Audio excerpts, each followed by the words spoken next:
Professor Zelnoth had been teaching xenobiology and threat assessment at the Galactic Defense Academy for 37 standard cycles.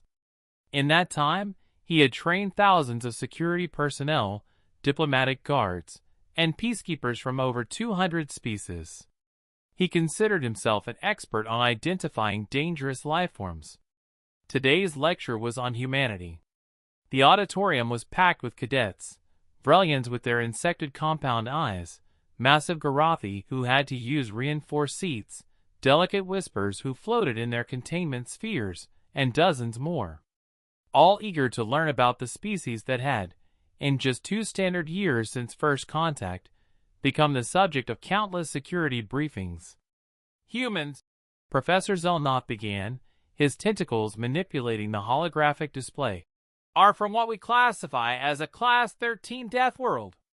Only 3 other species in the known galaxy originate from such hostile environments, and 2 of them are extinct.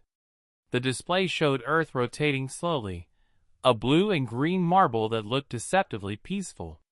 Your first indicator of a human threat, he continued, is their eyes. Unlike most predator species, humans have forward-facing eyes with remarkable tracking capabilities. They evolved to hunt prey across long distances. If a human locks eyes with you and doesn't look away, consider yourself targeted. Nervous shuffling rippled through the audience. A Vrelian cadet in the 3rd row raised a claw. Professor, I heard humans can't even see in the dark properly. How are they dangerous? Excellent question, Cadet Zix. Humans compensate for poor night vision with persistence. They invented artificial lighting, thermal imaging, and dozens of other tools. This brings me to point 2. Humans are tool users to an extreme degree. Every human is potentially armed, even when appearing harmless. They can weaponize virtually anything in their environment. The hologram shifted to show various human implements, some obvious weapons, others disturbingly mundane.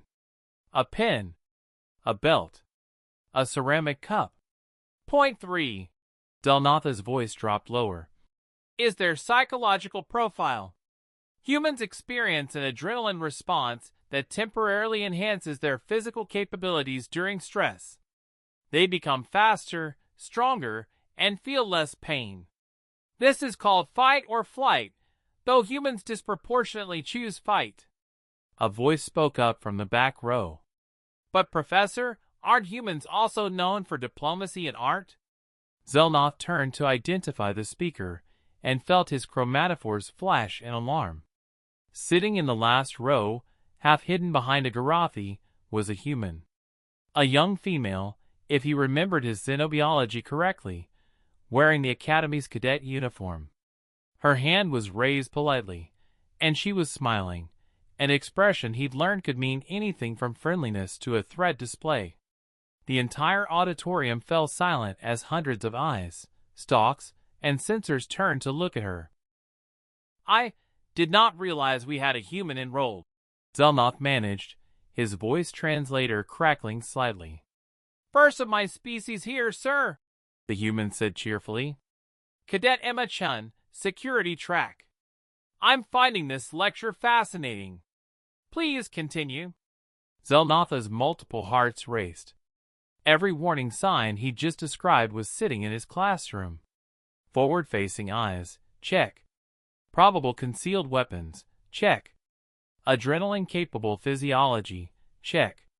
Perhaps, he said carefully, Cadet Chen would like to contribute to the discussion?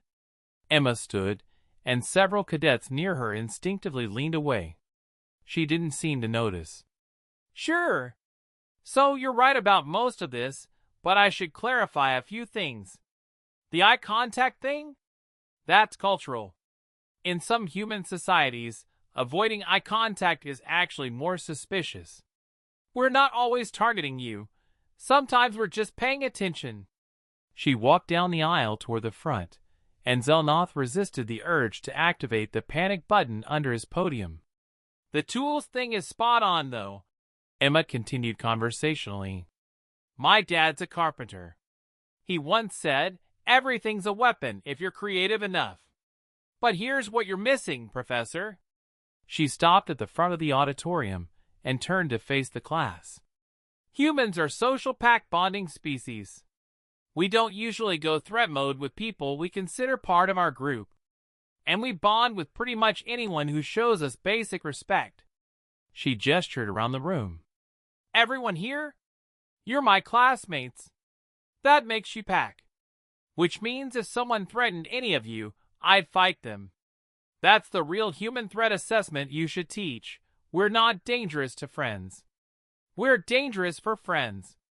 The auditorium remained silent. Also, Emma added, pulling something from her pocket, you forgot to mention our snacks.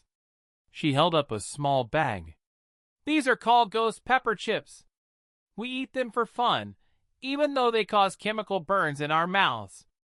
Most species would classify the capsaicin as a weapon-grade toxin. Professor Zelnoth stared at the bag in horror. You eat toxins recreationally? Oh yeah. Wait till you hear about our alcohol consumption.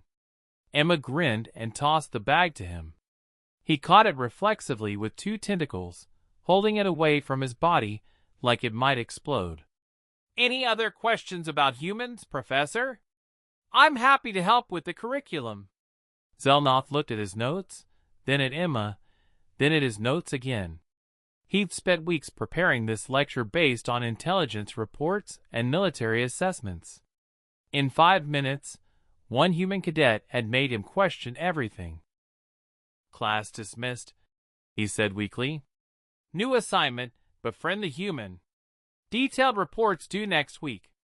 As the cadets filed out, many nervously approaching Emma to introduce themselves, Zelnoth updated his lecture notes with a new first rule. If you find yourself teaching humans how to spot human threats, you've already lost. Emma waved at him cheerfully on her way out, surrounded by a growing group of curious aliens. Despite his training, despite his decades of experience, Professor Zelnoth couldn't tell if her smile was friendly or predatory. Perhaps, he thought with a shudder, it was both.